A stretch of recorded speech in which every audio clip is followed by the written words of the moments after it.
주님께서 여러분과 함께 마테오가 전한 거룩한 복음입니다. 그때 제베드의 두 아들의 어머니가 그 아들들과 함께 예수님께 다가와 엎드려 절하고 무엇인가 청하였다. 예수님께서 그 부인에게 무엇을 원하느냐 하고 물으시자 그 부인이 스승님의 나라에서 저희 이 두 아들이 하나는 스승님의 오른쪽에 하나는 왼쪽에 앉을 것이라고 말씀해 주십시오 하고 말하였다. 예수님께서는 너희는 너희가 무엇을 청하는지 알지도 못한다. 내가 마시려는 잔을 너희가 마실 수 있느냐 하고 물으셨다. 그들이 할 수 있습니다 하고 대답하자 예수님께서 그들에게 말씀하셨다. 너희는 내 잔을 마실 것이다. 그러나 내 오른쪽과 왼쪽에 앉는 것은 내가 허락할 일이 아니라 내 아버지께서 정하신 이들에게 돌아가는 것이다. 다른 열제자가 이 말을 듣고 그 두 형제를 불쾌하게 여겼다. 예수님께서는 그들을 가까이 불러 이르셨다. 너희도 알다시피 다른 민족들의 통치자들은 백성 위에 군림하고 고관들은 백성에게 세도를 부린다. 그러나 너희는 그래서는 안 된다. 너희 가운데에서 높은 사람이 되려는 이는 너희를 섬기는 사람이 되어야 한다. 또한 너희 가운데서 첫째가 되려는 이는 너희의 종이 되어야 한다.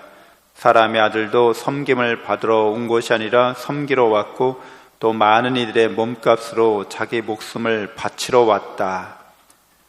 주님의 말씀입니다.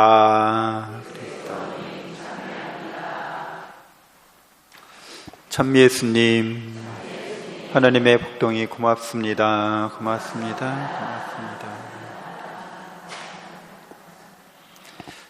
네, 오늘 야고보와 요한 사도의 어머니를 통해서 예수님께 로비를 하고 있죠. 지금 이렇게 청탁을 드리고 있어요. 네, 아마 이렇게 여러 제자들이 있는 데서 여러 사람 앞에서 이런 행동을 하는 걸 보면 지분이 있다고 생각하는 거죠. 예수님 이렇게 전도 여행 다니실 때 그런 물질적인 후원이나 여러 가지 봉사를 통해서 이런 요청을 드려도 될 만큼 나는 떳떳해, 당당하게 요구하고 있는 거죠. 그러니까 권력을 나눠달라는 건데 대부분 농공행상을 하게 될 때 얼마만큼 공헌했느냐에 따라서 하게 되는 거죠. 이게 세상적으로. 네, 그러다 보면 누구는 뭐 한 거에 비해서 공로에 비해서 덜 받았다, 더 받았다, 이제 사람들 사이에 이제 논쟁이 있고 갈등이 있고 또 그래서 세력 다툼, 권력 다툼도 일어나고 그러면서 우리 세상이 이렇게 굴러가는 거잖아요. 이 세상이 돌아가는 방식이죠. 네, 하느님의 나라는 우리가 하느님 나라를 위해서 헌신하거나 어떤 공헌하거나 이런 것에 대한 보상으로서 주어지는 게 아니라 그냥 무상으로 주어지는 은혜인 거죠. 선물인 거죠. 그러니까 우리가 그 은혜를 받기에는 우리의 공로에, 우리의 공헌에 비하면 너무 큰 은혜를 받은 거죠. 그러니까 감당할 수 없는 은혜를 받은 거죠. 그래서 나중에 보면 우리의 공로나 공헌마저도 이것도 하느님께서 그렇게 미리 다 우리가 하느님 나라를 위해서 일하고 봉사하도록 다 배려해 주신 거예요. 다 준비해 주시고 다 그런 일들이 이루어질 수 있도록 섭리해 주신 거죠. 그러니까 이게 전부 은혜였던 거예요. 전부 하느님의 선하신 선물이었던 겁니다. 은총이었던 겁니다. 하느님께서는 우리에게 정말 주시고 싶은 거는 너희가 나처럼 되는 거야 라는 거죠. 그래서 너희가 나처럼 되게 하려고 나는 나 자신을 너희에게 기꺼이 내어주겠어 라고 말씀하시는 거죠. 그러니까 예수님의 제자들, 사도들은 다 하느님을 받은 사람들인 거예요. 우리가 다 하느님을 받은 사람들, 하느님을 소유한 사람이라는 것을 깨달은 사람들인 거죠. 그걸 확신하는 사람들인 거죠. 세상에는 자기 자신이 하느님을 받았다는 것을, 그러니까 하느님이 이토록 우리를 사랑하신다는 것을 깨닫지 못한 사람들, 믿지 못하는 사람들, 그것에 희망을 두지 않는 사람들, 그래서 이제 자신의 이러한 갈망을 세상 것으로 채우려고 하는 사람들로 넘쳐나죠. 그래서 아까 얘기한 것처럼 내가 일한 거에 비해서 소득이나 성취가, 보상이 더하다, 덜하다, 이거 갖고 이제 서로 아기다툼하고 서로 권력투쟁하고 서로 못 잡아먹어서 안달인 이 세상이 펼쳐지는 거죠.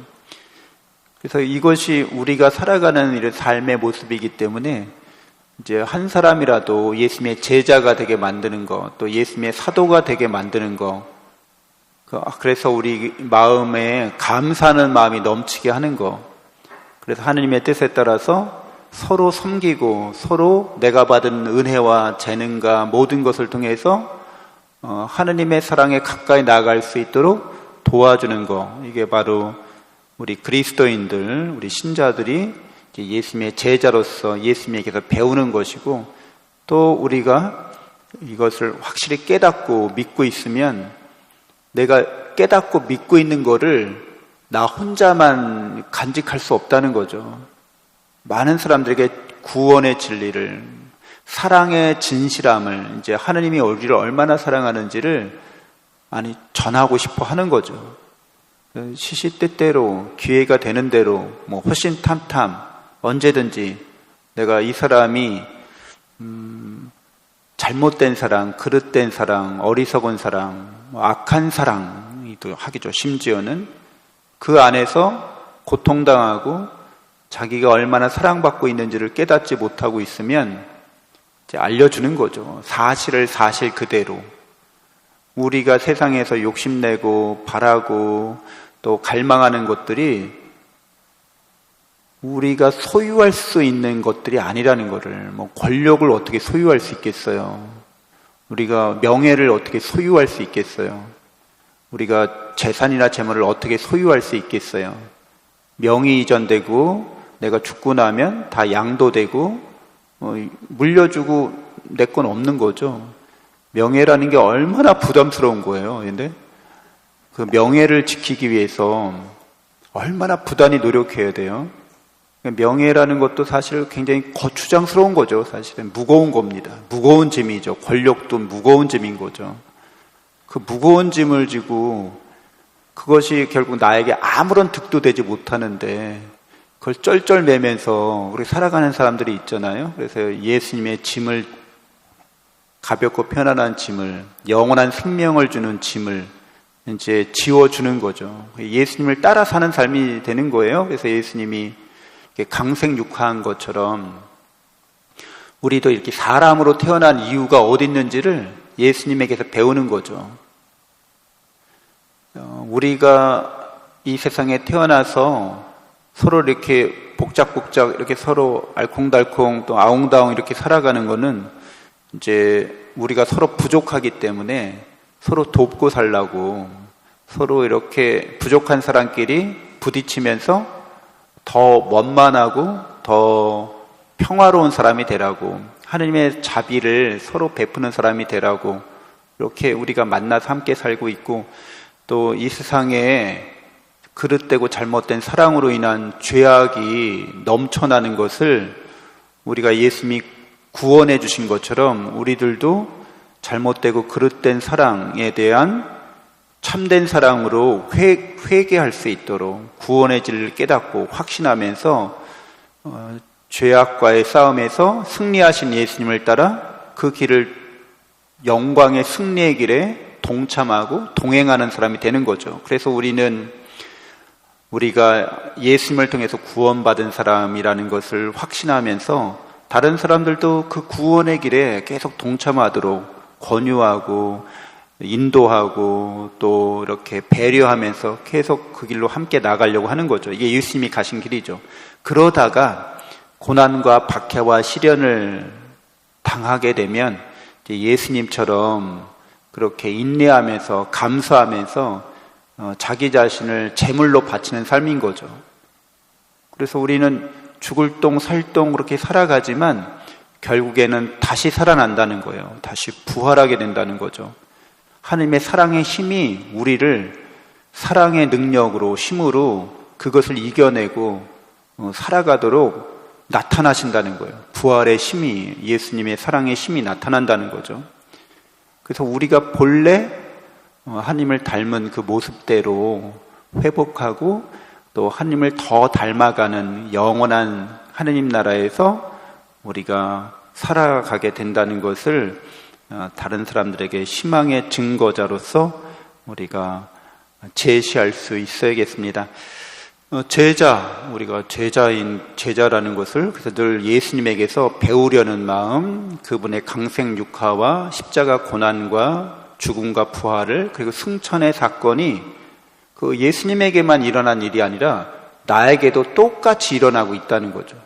내가 태어나서 이렇게 살아가고 또 고난과 역경을 겪고 죽음에서, 죄악과 죽음에서 승리해서 부활해서 나도 승천하게 된다는 것을 내가 똑같이 예수님을 닮아가려고 결심해야겠습니다. 잠시 묵상하겠습니다.